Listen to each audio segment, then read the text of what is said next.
ጤና ይስጥልን የተወደዳችሁና የተከበራችሁ ተመልካቾቻችን የሆርን ቪው ነው።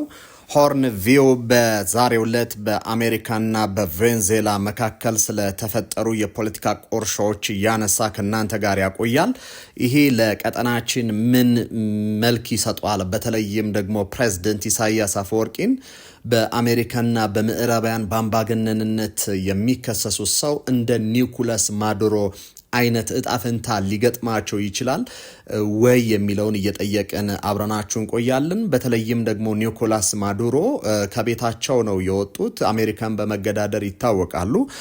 እያደረጓቸው ያሏቸው ነገሮች ደግሞ በአሜሪካ መንግስት መካከል ብዙ የበዛ ተቃውሞን ሲያስነሳባቸው ቆይቷል። አሁን በመጨረሻም ደግሞ ከቤታቸው ተይዘው ከባለቤታቸው ጋር ወደ አሜሪካ እንዲወሰዱ መደረጉን እናውቃለን። ይሄ ምን ይነግረናል ነው? በተለይ የትራምፕ አስተዳደር ማርኮ ሩቢዮም ወጥተው ተናግረዋል።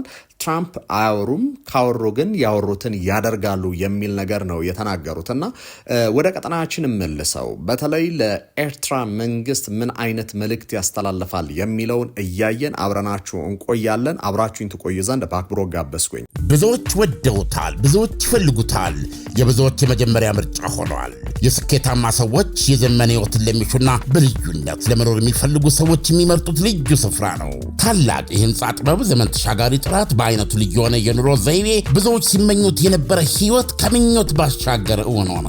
በኢትዮጵያ ለመጀመሪያ ጊዜ ዓለም አቀፍ ስታንዳርድ ያለው ትክክለኛ ለክሽሪየስ ላይፍ ስታይል የሚያገኙበት ግዙፍ የመኖሪያ መንደር እዚሁ መዲናችን አዲስ አበባ ከወዳጅነት ፓርክ አጠገብ ከሼራተን ሆቴል ፊት ለፊት በአሚባራ ፕሮፐርቲስ የተገነባ ነው።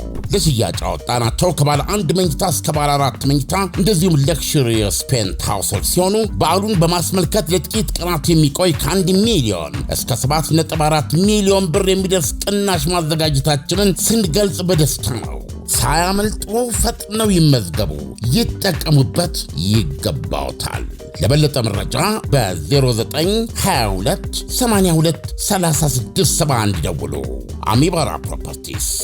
እንግዲህ የመጀመሪያ አጠቃላይ የፖለቲካ ስልጣን ሽኩቻውን እንመልከተው በአሜሪካና በቬንዙዌላ መካከል። አሜሪካ የቬንዙዌላውን ፕሬዝዳንት ኒኮላስ ማዱሮ መንግስት ህገወጥና አምባገነን በማለት ትከሳለች። በተለይም ደግሞ እንደ አውሮፓውያኑ አቆጣጠር በ2018 እና በቅርቡ በ2024 ዓ.ም የተካሄዱት የምርጫዎች በውጭ ታዛቢዎችና ዘንድ ግልጽነት የጎደላቸው ናቸው በሚል ክስ ስታቀርብ መቆየት ይታወቃል።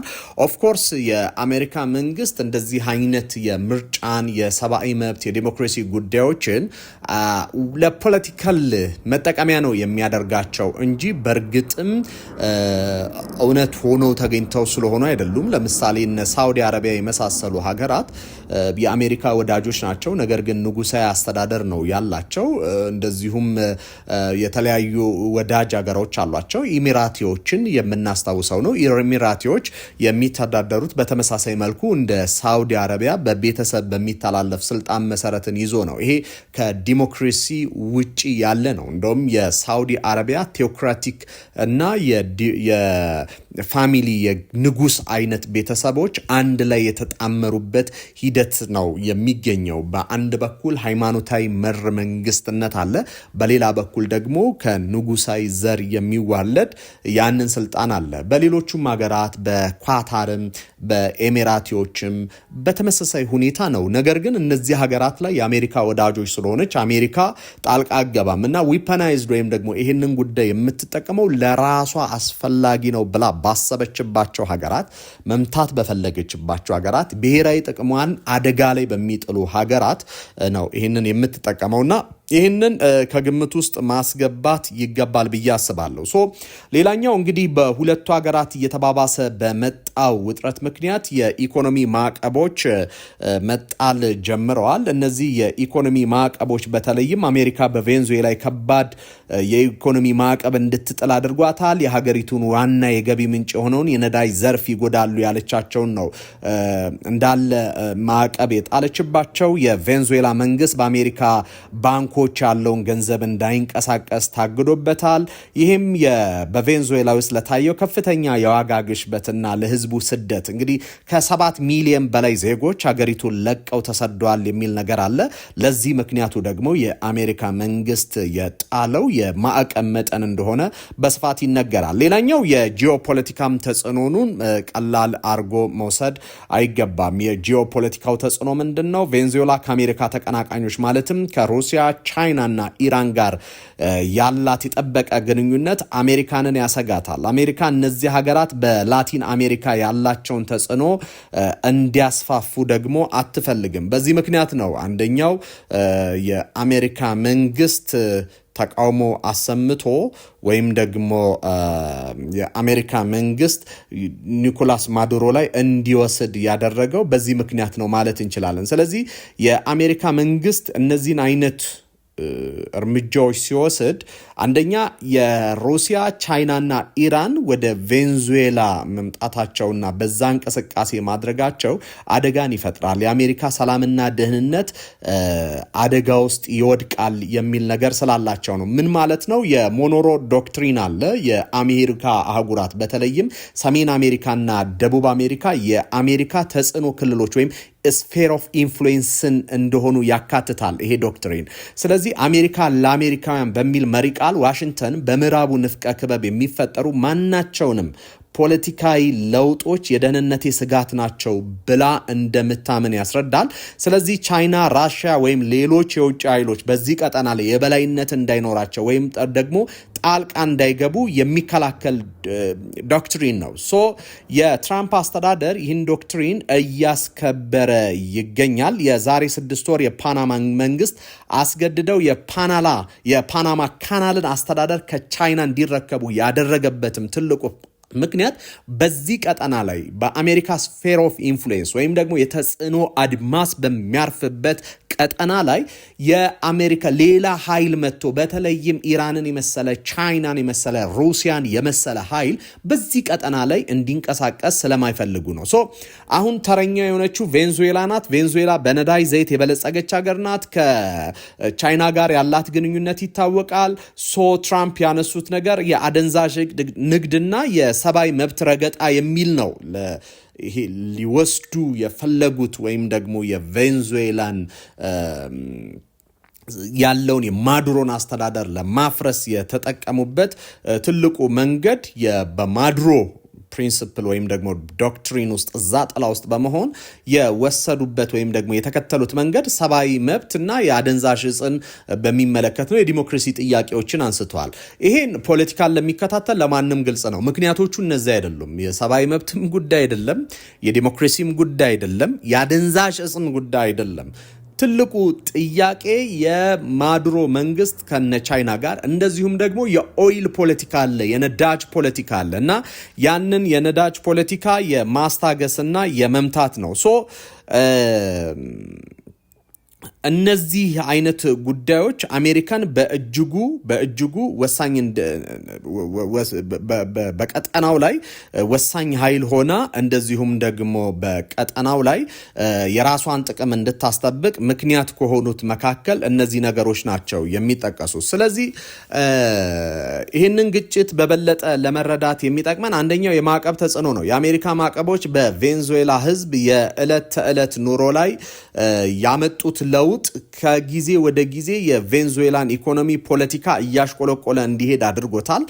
በሁለተኛነት ደረጃ ደግሞ የዓለም አቀፍ ወዳጅነት ነው። የዓለም አቀፍ ወዳጅነት ማለት ከአሜሪካ ጋር በመቃረኗ ምክንያት ከሩሲያ ከቻይናና ከኢራን ጋር የተፈጠረችው ጥብቅ ግንኙነት እዚህ ውስጥ ነው መመልከት ምንችለው። ሌላኛው የስደት ቀውስ አለ። ይህ የፖለቲካ ግጭት በሚሊዮን የሚቆጠሩ ቬንዙዌላውያን ወደ ጎረቤት ሀገራትና በተለይም ደግሞ ወደ አሜሪካ እንዲሰደዱ ምክንያት ሆኗቸዋል። ስለዚህ የስደቱ ቀውስ የፈጠረው ችግር ቀላል የሚባል አይደለም። ይሄ ደግሞ በቀጥታ የአሜሪካን ስደት ጠል ለሆነው ለአሜሪካን ፖለቲክስ ቀላል አይደለም ማለት የሚፈጥረው ጫና ቀላል አይደለም። ትራምፕ ስደተኞችን እንቀንሳለን ከኩባ የሚመጡ እንደዚሁም ከሌሎች ሀገራት ከሜክሲኮና እዛው አካባቢ ካሉ ከደቡብ አሜሪካና ከሰሜን አሜሪካ የሚመጡ ስደተኞችን ለመቀነስ ቃል ገብተው ወደ ስልጣን መጥተዋል። በቬንዙዌላ የተፈጠረው ቀውስ ደግሞ ራሱ አሜሪካ ላይ ችግር ፈጥሯል። ስለዚህ ከአሜሪካ ጋር የተስማማ አስተዳደር ከተመሰረተ ሀገሪቱ በነዳጅ የበለጸገች ናት። ኢኮኖሚክሊ ደግሞ አሁን የሚመጣው አስተዳደር ከአሜሪካ ጋር ከተስማማ ብዙ ገንዘቦችን ማግኘት ስለሚችል ዜጎች በሀገራቸው እንዲኖሩ ያደርጋል። የስደትን ጉዳይ ማቀብ ይችላሉ። ከዛ በተጨማሪ ደግሞ ሩሲያ፣ ኢራንና ቻይናን መከላከል ይችላሉ በቀጠናው ላይ። ስለዚህ የአሜሪካን ይሄ አይነት አካሄድ ይህንን ነው አሁን እነዚህ የምናያቸውን ነገሮች የመቆጣጠር እና የአሜሪካን ፍላጎት በቀጠናው ላይ በተለይም ደግሞ የሞኖሮም ዶክትሪን የማስፈጸም ጉዳይ ነው። አሁን ይህንን ጉዳይ በተለይም ደግሞ አሜሪካ የወሰደችውን እርምጃ ተከትሎ በተለያዩ ሀገራት የተለያዩ ምላሾች ሰጥተዋል። ለምሳሌ ኢራን፣ ቻይና እና ሩሲያን የመሳሰሉ ሀገራት ጉዳዩን ተቃውሞ ለአደባባይ ማብቃታቸው ይታወቃል። እነዚህ ሀገራት በዋነኛነት የተቃወሙት እንግዲህ አሜሪካ በሌሎች ሀገራት ላይ በቀጥታ ጣልቃ ገብታለች የሚል ነገር በማንሳት ነው ጉዳዩን የተቃወሙት። ይሄ ጣልቃ ገብነት ደግሞ ለማንም አይበጅም፣ ዓለምን ወደ ቀውስ ይመራታል። በአንድ የሉዓላዊነት ወይም ደግሞ ቴሪቶሪያል ኢንቴግሪቲ ባለው የግዛት አንድነት ላይ ጣልቃ መግባት፣ ኢንተርፊር ማድረግ የዓለምን ሰላም ያናጋል፣ መጥፎ ፕሬሲደንት ነው ብለው ነው የወሰዱት። ነገር ግን እነ እስራኤል የመሳሰሉ ሀገራት ደግሞ ይህንን በእርግጥም ደግፈውታል። በተለይም እስራኤሎቹ የቬንዙዌላ የሰብአዊ መብት ጥሰት ከጊዜ ወደ ጊዜ በማዱሮ ምክንያት እየሰፋ ነው። ኦፍኮርስ ከሁጎ ቻቬዝም ጊዜ የጀመረ ችግር መሆኑ ይታወቃል። እነዚህን ነገሮች መከላከል ካልቻልን ዓለም የቀውስ ምድር ትሆናለች የሚል ነው። በእስራኤል በኩል እየተነሳ ያለው ይሄ ግጭት ወደ ኢራን ሊያመራ ይችላል ወይ? ምክንያቱም የኢራን ግጭት ከፍተኛ የሆነ ትኩረት በአሜሪካ አስተዳደር በኩል ተሰጥቶታል። ያ የኢራን ግጭት የማያቆም ከሆነ አሜሪካ ኢንተርፊር ልታደርግ እንደምትችል በተደጋጋሚ እየተነገረ ነው። አሜሪካ በነዚህ ሀገራት ላይ ጣልቃ ገባች ማለትና ወይም ደግሞ ኢንተርፊር አደረገች ማለት የራሱ የሆነ አደጋን ይዞ ይመጣል፣ ወይም ደግሞ በኢራን ያለውን አስተዳደር እንዲያበቃ ያደርጋል። እስራኤልና የአሜሪካ አስተዳደር በተለይም ደግሞ የቀጠናዊ ተገዳዳሪዎቻቸውን በመምታት ረገድ ከፍተኛ አስተዋጽኦ ወይም ደግሞ በተለይ ለእስራኤል ምቹ መደላደልን ይፈጥራል። አሜሪካም ደግሞ በዓለማችን ላይ የዚህ የገናናነት ዘመኗን እንድትስል ያደርጋታል። ምክንያቱም ከአሜሪካ የሚወዳደር ሚሊተሪ ያለው በዓለም ላይ የለም። ይሄ ጉዳይ ግን አሁን ወደ አፍሪካ ቀንድ ሊመጣ ይችላል የሚለውን ነገር ፕሬሲደንት ወይም ደግሞ ይሄ ድርጊት ተከታታይነት ኖሮት እንደ አንድ ኤግዛምፕል ተወስዶ ሊቀጥል ይችላል የሚልን ነገር ማንሳቱ ተገቢ መስሎ ይታየኛል። ለምሳሌ የኤርትራ መንግስት በተደጋጋሚ ጊዜ የወደቡን ጥያቄ በተመለከተ ይህ የወደብ ጥያቄ የኢትዮጵያ ጥያቄ አይደለም። የወደቡ ጥያቄ የኤሚራቲዎች ነው፣ የፈረንሳዮች ነው፣ የእስራኤሎችና የአሜሪካኖች ጥያቄ ነው። በአጠቃላይ የአሜሪካ ወዳጆች ምዕራባውያንና እንደዚሁም በመካከለኛው ምስራቅ የምትገኘው የዩኤኢ ጥያቄ ነው በሚል በቃለ መጠይቃቸው ማንሳታቸው ይታወቃል። ያንንም ደግሞ ለማስታረቅ በተደጋጋሚ ጊዜ የኤርትራ መንግስት ለአሜሪካ ደብዳቤ ጽፏል። ትራምፕ እንደመጡም ሰሞን ላይ ደግሞ እንኳን ደስ አሎት ማለቱ ይታወሳል። ግንኙነት ለማሻሻል ዝግጁ ነን የሚል ነገር አንስተዋል። ወደ አውሮፓም እየሄዱ ንግግር ማድረጋቸው ይታወሳል። ከዛ ቀደም ኢሳያስ እንግዲህ የቻይና ጠበቃ ነበሩ። አሁንም የሶማሌ ላንድ ጉዳይ በሚፈረምበት ጊዜ እንግዲህ ቻይናን ነው የተጣሩት። ከዛ በተጨማሪ ደግሞ ከእስራኤል ጋር ያላቸው ቅራኔ ይታወቃል። በተለይ እስራኤል ሶማሌ ላንድ ላይ መግባቷን በመቃወም ነው የተናገሩት።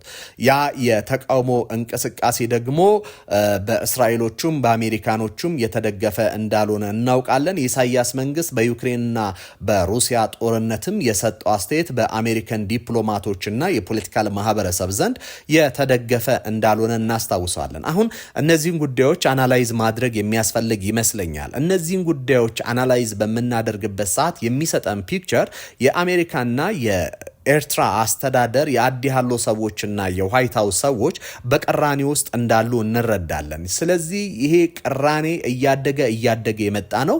ያ ቅራኔ ደግሞ መገለጫ የሚሆነው የጂኦፖለቲካል የኃይል አሰላለፉ የተለየ መሆኑ ነው። ኤርትራ ወደ ምስራቅ ያጋደለች ናት። ከዛ በተጨማሪም ደግሞ በሱዳን ውስጥ ለሚካሄደው ጦርነት የኤርትራ ኃይሎች ከኢራን የጦር መሳሪያ ድጋፍ ያደርጋሉ። ያ የጦር መሳሪያ ደግሞ ወደ እንትኖች እየተሸጋገረ ነው። ወደ አልቡርሃን ሰራዊት እየተሸጋገረ ነው። እስራኤሎቹ ደግሞ ሱዳንን በአብርሃም አኮርድ በተለይም በአልበሽር ጊዜ ፖዚቲቭ የሆነ ግንኙነት ወደ መጨረሻ ላይ መመስረት ችለው ነበር እና ግንኙነታቸውን ኖርማላይዝ ማድረግ ይፈልጋሉ። ኢራን ደግሞ በቀጠናው ላይ እንድትንቀሳቀስ ፍላጎት የላቸውም። ስለዚህ ኢራን ሱዳን ፖለቲካ ውስጥ መግባቷ፣ ኢራን የሁቲዎችን እንቅስቃሴ፣ ኢራን በኤርትራ ውስጥ መግባቷ አሁን ሶማሌላንድን ይዛለች። በቀጥታ ቀጣይ የሚኖረውን የኤርትራ መንግስት ልታስወግድ የምትችልበት አማራጮች ሊፈጠሩ ይችላሉ። ስለዚህ የሚኖረው ፕሬሲደንት ወይም ደግሞ የኤርትራ መንግስት ላይ ሊኖር የሚችለው አንደኛው ተጽዕኖ ምንድን ነው ከተባለ የማዱሮ አይነት ወይም ደግሞ የኤርትራን አስተዳደር መንቀል ከዛ አካባቢ ላይ የማንሳት እንቅስቃሴዎችን ሊኖር ይችላል። እንግዲህ ከአሜሪካ አስተዳደር የሚያስቡት ወይም ደግሞ የሚያስቡት ኤርትራን በግብጽ መነጽር አይመለከቷትም። ኤርትራን የሚመለከቷት ለአሜሪካ ጥቅሞች አደገኛ ወይም ደግሞ ደንቃራ ሳንካ አድርገው ነው የሚያስቡት፣ የኤርትራ መንግስት ማለት ነው። ስለዚህ በቀጠናው ላይ ቢነሳ አሜሪካ የባህር ዳርቻዎቹን በቀይ ባህር ላይ የመቆጣጠር አቅሟን ትጨምራለች። ለምሳሌ ሶማሌላንድ ላይ እስራኤል አለች። እንግዲህ የአሜሪካ ወዳጆች ወደዚህ እየገቡ ይሄዳሉ። ከዛ በተጨማሪ ደግሞ በኤርትራ ኢትዮጵያ አሰብን ብትቆጣጠር የሚሊተሪ ፕሬዘንሳቸው አሜሪካ በዛ ሊኖር ይችላል። እንደዚሁም ደግሞ በምጽዋ ደግሞ በተመሳሳይ ሁኔታ ይቆጣጠሩታል ማለት ነው። ስለዚህ በአሜሪካ ወዳጆች በሙሉ ያ ቀጠና ቁጥጥር ውስጥ እንዲወድቅ ያደርጋልና አሜሪካኖቹ ትልቁ ፍላጎታቸው የዛ አይነት ቁጥጥር በቀጠናው ላይ እንዲኖር ነው። ስለዚህ የኤርትራ መንግስትን በተለይ የኢሳያስ አፈወርቂ መንግስት ለዚህ ፍላጎት ተቃራኒ የሆነ መንግስት በመሆኑ ምክንያት ከቀጠናው ላይ እንዲወገድ ፍላጎት ያላቸው መሆኑ ይታወቃል። ያን ፍላጎት ደግሞ መሬት ላይ ለማስፈጸም የግድ ኢሳያስ መነሳት አለባቸውና ምናልባት ፕሬዝደንት ኢሳያስ ቶሎ ብለው በፍጥነት ከኒኮላስ ማዱሮ ተምረው መንገድና አካሄዳቸውን ካላረቁና ካላስተካከሉ በስተቀር የቀጠናው ረባሽነታቸውን ከቀጠለ በስተቀር እንደዚሁም ኤርትራን ኢኮኖሚካሊና በሰብአዊ መብት ረገጣ እስከቀጠሉ ድረስ ምንም ጥያቄ የለውም ኢሳያስ አፈወርቂ ወይ እንደ ኒኮላስ ማዱሮ ወይም ደግሞ በሌላ መንገድ የሚወጉበትን አውድ ይፈጥራል የሚል ነገር በስፋት እየተነሳ ነውና ይህንን ነገር ማስታወሱ ተገቢ ይመስለኛል። የተወደዳችሁና የተከበራችሁ ተመልካቾቻችን ለዛሬ ያዘጋጀሁላችሁ ዝግጅት ይህንን ይመስላል። ስለተከታተላችሁኝ አብራችሁኝ ስለቆያችሁ እጅግ በጣም አድርጌ አመሰግናለሁ። በሌሎች ዝግጅቶች ደግሞ ተመልሰን እንገናኛለን። ብዙዎች ወደውታል፣ ብዙዎች ይፈልጉታል፣ የብዙዎች የመጀመሪያ ምርጫ ሆኗል። የስኬታማ ሰዎች የዘመን ህይወትን ለሚሹና በልዩነት ለመኖር የሚፈልጉ ሰዎች የሚመርጡት ልዩ ስፍራ ነው። ታላቅ የህንፃ ጥበብ፣ ዘመን ተሻጋሪ ጥራት፣ በአይነቱ ልዩ የሆነ የኑሮ ዘይቤ፣ ብዙዎች ሲመኙት የነበረ ህይወት ከምኞት ባሻገር እውን ሆነ። በኢትዮጵያ ለመጀመሪያ ጊዜ ዓለም አቀፍ ስታንዳርድ ያለው ትክክለኛ ለክሽሪየስ ላይፍ ስታይል የሚያገኙበት ግዙፍ የመኖሪያ መንደር እዚሁ መዲናችን አዲስ አበባ ከወዳጅነት ፓርክ አጠገብ ከሼራተን ሆቴል ፊት ለፊት በአሚባራ ፕሮፐርቲስ የተገነባ ነው። ለሽያጭ አወጣናቸው ከባለ አንድ መኝታ እስከ ባለ 4 መኝታ እንደዚሁም ለክሽሪየስ ፔንት ሃውሶች ሲሆኑ በዓሉን በማስመልከት ለጥቂት ቀናት የሚቆይ ከ1 ሚሊዮን እስከ 7.4 ሚሊዮን ብር የሚደርስ ቅናሽ ማዘጋጀታችንን ስንገልጽ በደስታ ነው። ሳያመልጡ ፈጥነው ይመዝገቡ፣ ይጠቀሙበት፣ ይገባዎታል። ለበለጠ መረጃ በ0922 82 3671 ደውሉ። አሚባራ ፕሮፐርቲስ